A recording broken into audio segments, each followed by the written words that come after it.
Alright ladies and gentleman, मेरा नाम है अर्पित पाठक। आप हैं उसे दलाल स्ट्रीट। बात करेंगे बाजार की। इस वीडियो में सबसे पहले बात करेंगे, एक इम्पोर्टेंट आंकड़ा आया है, भारत की महंगाई का आंकड़ा, उसकी चर्चा करेंगे। उसके बाद बाजार की बात करेंगे, technical analysis, option chain, FII DII data, मतलब जितने आंकड़े होंगे ना सारे आंकड़े दे देंगे, एकदम मतलब रॉकेट साइंस बना देंगे। और लास्ट में कंक्लूजन में वही बात कर देंगे जो हर दिन कर रहे हैं, मतलब कोई नई बात नहीं करेंगे, लेकिन आंकड़े ऐसे प्रेजेंट करूंगा कि क्या ही मजा आ जाएगा। और बाद में कह दूंगा बाजार 300 पॉइंट की रेंज में है, नीचे 24,350 नहीं तोड़ रहा कि नई मंदी हो, ऊपर 24,650 नहीं तोड़ रहा कि नई तेजी हो, क्योंकि इस बीच में है तो बस कुछ नहीं है करने को, यही बोलूंगा। मतलब पहले ही बता दे रहा हूँ क्योंकि कुछ है नहीं। एनीवेज, फिर भी आपको पता चल गया है तो फिर अब आइए स्टार्ट करते हैं, टाइम व्यर्थ करना क्यों है। लेकिन स्टैंडर्ड डिस्क्लेमर तो दे दूं, ये वीडियो मात्र मेरी रिसर्च, मेरी एनालिसिस है। देखिए, मेहनत मैं रोज करता हूँ, एकदम कॉपी टू कॉपी भर देता हूँ, रोज काम करता हूँ। बाजार ही कुछ नहीं कर रहा तो मैं करूँ क्या, मैं खुद बोर हो गया। हाँ, तो मैं ये कह रहा था, ये वीडियो मेरी रिसर्च है, मेरी एनालिसिस है, जो मैं आपके साथ साझा कर रहा हूँ। इसको रिकमेंडेशन समझने की भूल ना करें। दूसरी बात है, लाइक एंड सब्सक्राइब कर दो भाई। आप लाइक एंड सब्सक्राइब करते हैं तो चैनल आगे बढ़ता है, मुझे खुशी होती है, मोटिवेशन आता है, ब्ला ब्ला ब्ला, सारी चीज़ें आप जानते हैं। तो कर दीजिए, है ना। आइए काम पे आते हैं। तो काम की बात यह है कि भारत का महंगाई का आंकड़ा आया है। और भारत का महंगाई का आंकड़ा क्या ही आंकड़ा आया है, मतलब इतनी कम महंगाई है। आपको भी नहीं पता होगा, मुझे भी नहीं पता लेकिन आंकड़ा इतना कम आया, आंकड़ा आया 1.55%। यानी ये दिखाता है कि भारत की महंगाई दर में जो बढ़ोतरी है वो काफी कम हुई है। ये जो आंकड़े आते हैं ना, ये कंपैरिजन होते हैं, ये ऐसा नहीं दिखाता कि इतनी महंगाई, ये दिखाता है पिछले साल से इस साल महंगाई में कितनी बढ़ोतरी हुई है। तो वो बढ़ोतरी की रफ्तार सबसे धीमी है। अच्छा, कितनी धीमी है? पिछले 8 वर्षों में सबसे धीमी है। यानी 8 सालों में सबसे धीमे रफ्तार से महंगाई बढ़ी है, ये आंकड़ा दिखाता है। अच्छी बात है। दूसरी बात है, आरबीआई गवर्नर साहब की जो मीटिंग हुई थी ना, उससे मैं इसको कोरिलेट करूंगा, थोड़ा इस पे चर्चा कर लेते हैं। अभी आपने सुना होगा, आरबीआई गवर्नर साहब आए थे, उन्होंने बात कही थी कि भारत की महंगाई पूरी तरह से काबू में रहेगी, और काबू में रही है। बहुत अच्छी बात है, आंकड़े भी यही बता रहे हैं। लेकिन एक मेरा प्रश्न है।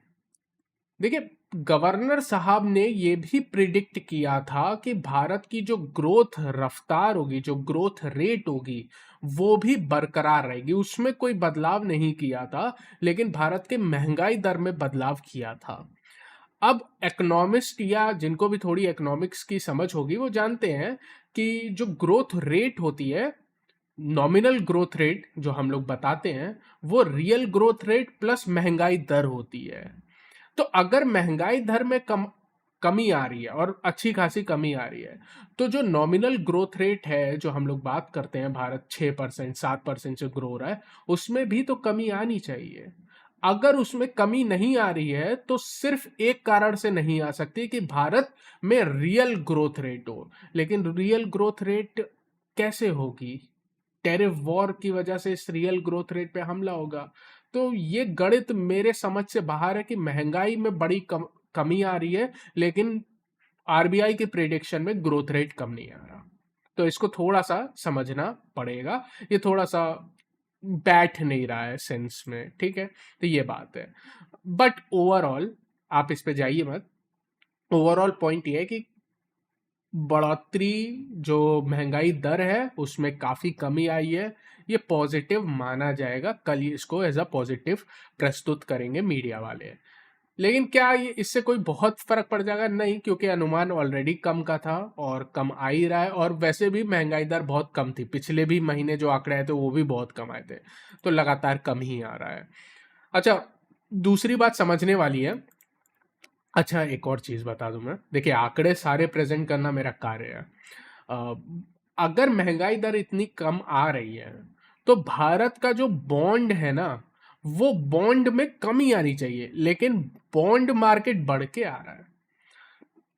थोड़ा सा ट्रिकी मामला है, तो इसको इसका इतना प्रभाव पड़ेगा ऐसा नजर नहीं आ रहा है। दूसरी बात है, अमेरिका का भी महंगाई का आंकड़ा आया है और अमेरिका का महंगाई का आंकड़ा बढ़ के आया है। अब इतनी गहराई में मुझे को जाने की ज़रूरत नहीं कि कितना बढ़ के आया है, क्यों बढ़ के आया है, लेकिन इसकी वजह से अमेरिकी मार्केट खुश है। आप कहोगे यार इनकी महंगाई बढ़ रही है, ये खुश हैं, अजीब व्यक्ति है यार ये। इससे इन लोग ये सोच रहे हैं क्योंकि महंगाई दर बढ़ रही है, ट्रम्प का टैरिफ भी है। अब टैरिफ भरता तो अमेरिकी नागरिक है, और अमेरिकी नागरिक अगर टैरिफ भरेगा तो उसकी जेब से ही पैसा निकलेगा और इन्फ्लेशन ड्रास्टिकली अचानक से बढ़ेगा। अभी अचानक से तो नहीं बढ़ा है, लेकिन बढ़ के आना शुरू हुआ है। अब इससे अमेरिकी लोग इसलिए खुश है, ये सोच रहे हैं अरे यार ये जो हमारा आरबीआई जैसे भारत में है, उनके यहाँ फेडरल रिजर्व है, उसका चेयरमैन ये बढ़ती हुई महंगाई देख के उसके दिमाग में आएगा कि भाई साहब हम कुछ रेट काटें। इस उम्मीद में अमेरिकी बाजार खुश है। ठीक है भाई, खुश रहे, हमें क्या दिक्कत है। आइए बात कर लेते हैं भारतीय बाजार की, जो मतलब लिटरली बोरिंग हो चुका है, मतलब बहुत बोरिंग हो रहा है। अभी देखिए पॉइंट क्या है, कल हमने एक नीचे हॉरिजॉन्टल लाइन खींची थी, है ना, ये आप भी खींच सकते हैं। चार्ट ओपन करिए, पिछले 3 दिन का जो लो है उस पर एक हॉरिजॉन्टल लाइन मारिए, ये निकल के आता है लगभग 24,350 का।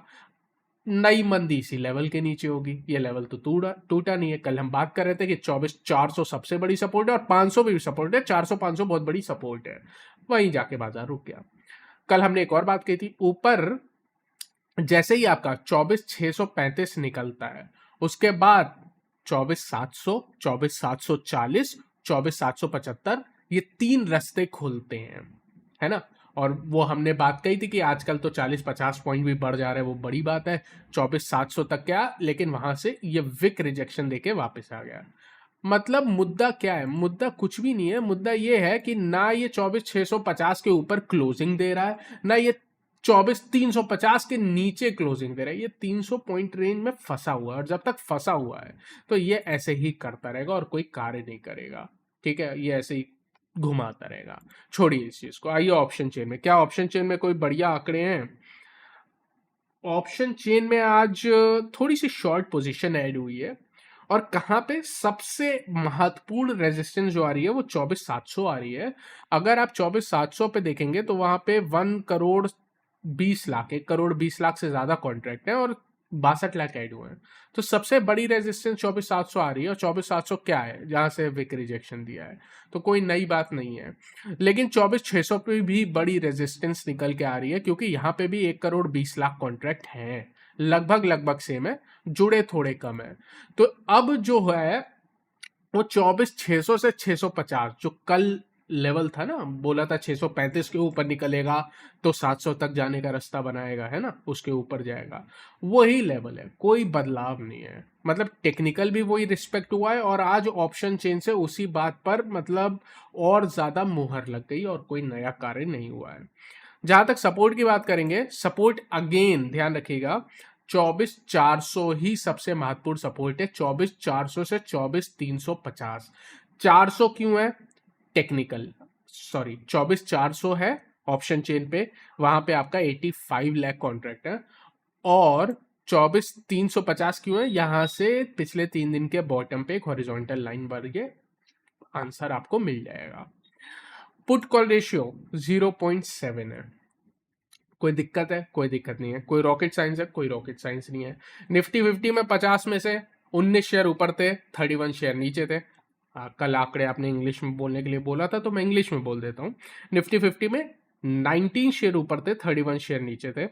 ब्रॉडर मार्केट की बात करेंगे, मिड कैप स्मॉल कैप में, वहां पे 4 शेयर जो ऊपर जा रहे थे उसके सामने 5 शेयर गिर रहे थे। मतलब कोई ऐसा एक्शन नहीं था जिसके बारे में हम चर्चा करें, बिल्कुल फ्लैट था। वॉलेटिलिटी इंडेक्स भी फ्लैट है, कुछ नहीं कर रही है, शांत है। ठीक है भाई, कोई दिक्कत नहीं है। आइए देखें, एफआईआई डीआई कोई कार्य कर रहा है कि नहीं कर रहा है। तो अगर हम आज का आंकड़ा देखें एफआईआई का, तो कैश मार्केट में लगभग 3,400 करोड़, हिंदी में बोले तो 3,400 करोड़ की बिकवाली है। बड़ी है, हाँ ठीक ठाक है। डीआई की तरफ से 3,500 करोड़ खरीदा है, तो लगभग लगभग बराबर है, मामला सेटल हो गया। लेकिन इंडेक्स फ्यूचर में ये रुक नहीं रहे भाई, इंडेक्स फ्यूचर रुक नहीं रहे, 1,000 करोड़ की बिकवाली की है। अभी मैं इस पे बात करता हूँ। स्टॉक फ्यूचर में 450 करोड़ खरीदा है, कोई दिक्कत नहीं है, मतलब है तो आंकड़े बुरे ही है एफआईआई के, इसमें कोई दिक्कत नहीं है। लेकिन यार इंडेक्स फ्यूचर में आपने 1,000 करोड़ फिर बेचा है। आपको याद होगा ना, आप भी बता रहे थे, न्यूज़ वाले बता रहे हैं इंडेक्स लॉन्ग पोजीशन 10 के नीचे आ चुके हैं। यार 10 के नीचे आने के बावजूद ये बंदे कवर ही नहीं कर रहे हैं। मुझे लगता है अब या तो अगर कोई डील हो जाए, या तो 15 अगस्त को अगर मान लीजिए, अगर देखिए हम और आप अभी बता नहीं सकते क्या होगा, लेकिन एक चीज तो कह सकते हैं, अगर 15 अगस्त को डील हो गई, होगी नहीं होगी ये मुझे नहीं पता और असंभव है पता करना, लेकिन अगर हो गई, अमेरिका और पुतिन की मीटिंग है, आपको पता है ना, ट्रंप और पुतिन मिलेंगे, कहाँ मिलेंगे, अलास्का में। और पुतिन मतलब ट्रंप इतने पागल हो चुके हैं, ट्रंप बोला मैं रशिया में मिलूंगा, जबकि अलास्का खुद अमेरिका का पार्ट है तो कहता है कि मैं रशिया में मिलूंगा, दिमाग से खत्म हो चुका है। बट पॉइंट मेरा आपसे क्या है, 15 अगस्त को मान लीजिए कोई समझौता हो जाता है रशिया और अमेरिका के बीच में, ये एक पॉजिटिव खबर बन जाएगा। भारत पे जितना भी रशिया ऑयल की वजह से टैक्स वैक्स है, टैरिफ है, उम्मीद होगी कम होगा, कम तो नहीं होगा, मुझे नहीं लगता कम होगा, लेकिन ये उम्मीद जगेगी कि हम पे टैरिफ हटेगा। उस उम्मीद में ये बंदे जो इतना ज्यादा शॉर्ट किए रखे हैं, एफआईआई कहाँ शॉर्ट किए हैं, ये इंडेक्स फ्यूचर में शॉर्ट किए हैं और लिटरली जबरदस्त शॉर्ट किए हैं। मतलब जब मैंने आखिरी बार आंकड़ा देखा था, 1,75,00,000 से ज्यादा फ्यूचर कॉन्ट्रैक्ट शॉर्ट बैठा है। मतलब अगर मान लीजिए भारत से रातों रात कल ट्रंप का दिमाग घूम गया और कहता है टैरिफ नहीं लगाऊंगा, या 15 अगस्त को कुछ ऐसा कांड हो जाता है कि डील हो जाती है अमेरिका और रशिया की, ये बहुत बुरी शॉर्ट कवरिंग करा देगा। तो अब उसके लिए प्रिपेयर रहिए। अब मैं एक और बात कहूंगा, ज्यादा निगेटिविटी या बहुत निगेटिविटी ना, जब जिस 350 के नीचे क्लोज देते तभी करिएगा, उसके अलावा ज्यादा निगेटिविटी के चक्कर में अब मत पड़िएगा। इसको आप थोड़ा सा ध्यान रखिए। 15 अगस्त के पहले इन लेवल से नई मंदी करके जाना रिस्की रहेगा। मान लीजिए अच्छी खबर आ गई, कोई भी हल्की फुल्की भी अच्छी खबर आ गई, देखिए बुरी आ जाएगी तो कोई ज्यादा फर्क नहीं पड़ेगा। अगर कोई बुरी खबर आ गई तो कोई फर्क नहीं पड़ेगा, क्योंकि हम ऑलरेडी बुरे हैं। अब क्या कर लोगे, 50 का 100 टैरिफ कर दो, कोई बहुत बड़ा आसमान नहीं टूट जाएगा। और 50% टैरिफ के बावजूद हम बहुत ज्यादा गिरे नहीं है। तो निगेटिव खबरों पे अब हम बहुत रिएक्ट नहीं कर रहे हैं, हम रिएक्ट तो किसी पे नहीं कर रहे हैं, लेकिन जिस तरह की इंडेक्स शॉर्ट पोजीशन अब बनी हुई है एफआईआई की, 15 अगस्त का बड़ा इवेंट है, दोनों मिल रहे हैं, इंडिपेंडेंस की बात नहीं कर रहा हूँ, मिलने की बात कर रहा हूँ, किसके, अमेरिका रशिया के। अगर कोई डील हो गई, शॉर्ट कवरिंग करा सकता है, तो हमें क्या करना है, हमें बच के रहना है। अब यहां से अंधा शॉर्ट पोजीशन करके कैरी फॉरवर्ड मत करिएगा। कब बता रहा हूँ, आज 12 तारीख है, बाजार जब निगेटिव थोड़ा दिख रहा है तब बता रहा हूँ, क्योंकि पहले थोड़ा समझ रहे हैं। और करिएगा भी तो बिना हेज के अब मत करिएगा, थोड़ा सा ध्यान रखिएगा, है ना। अब भले ही कुछ पॉइंट छूट जाए, लेकिन अब ऐसा ना है फंस ना जाए, क्योंकि क्या होगा, अगर शॉर्ट कवरिंग आ गई किसी न्यूज की वजह से, ये तगड़ी शॉर्ट कवरिंग आएगी। मतलब फिर ऐसी शॉर्ट कवरिंग आएगी कि जितना मंदी में आपने एक हफ्ते में कमाया होगा, 2 हफ्ते में कमाया होगा, 10 ट्रेड में सही होकर कमा होगा, वो 1-2 दिन के अंदर निकल जाएगा। तो कोई फायदा नहीं है, उसके लिए प्रिपेयर रहिएगा। मतलब ये कॉशन वाला वीडियो रहेगा। मतलब मुझे लगा था इस वीडियो में कुछ निकल के नहीं आएगा, पर निकल के आया, इंपॉर्टेंट चीज निकल के आई है। तो थैंक यू सो मच, उम्मीद करता हूँ ये वीडियो आपको पसंद आई है। अगर ऐसा इसको लाइक करें, चैनल को सब्सक्राइब करें। Always a pleasure to be with you, take care.